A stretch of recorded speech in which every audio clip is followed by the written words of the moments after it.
جب ولید نے اپنے دربار میں بلایا، جب میرے مولا امام حسین علیہ السلام نے یزید کی بیعت سے انکار کیا اور فرمایا مثلی لا یبایع مثلا، کہ مجھ جیسا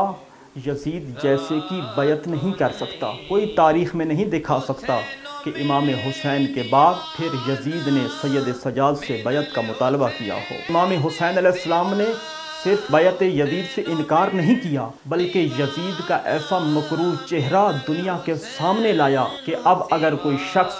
سر سے لے کر پاؤں تک یزیدیت میں ڈوبا ہوا ہو، پھر بھی اپنا نام یزید رکھنے کو تیار نہیں ہوتا۔ تو جیسے ہی میرے مولا ولید کے دربار سے واپس آئے، جب امام حسین علیہ السلام کی ولادت بسعادت ہوئی تھی، تو اس وقت حضرت جبرائیل امین نازل ہوئے تھے اور پیغمبر اسلام کو یہ خبر دی تھی کہ آپ کا یہی نواسہ حسین کربلا کے میدان میں 3 دن کا بھوکا پیاسا شہید کر دیا جائے گا۔ کوئی حسین سا دنیا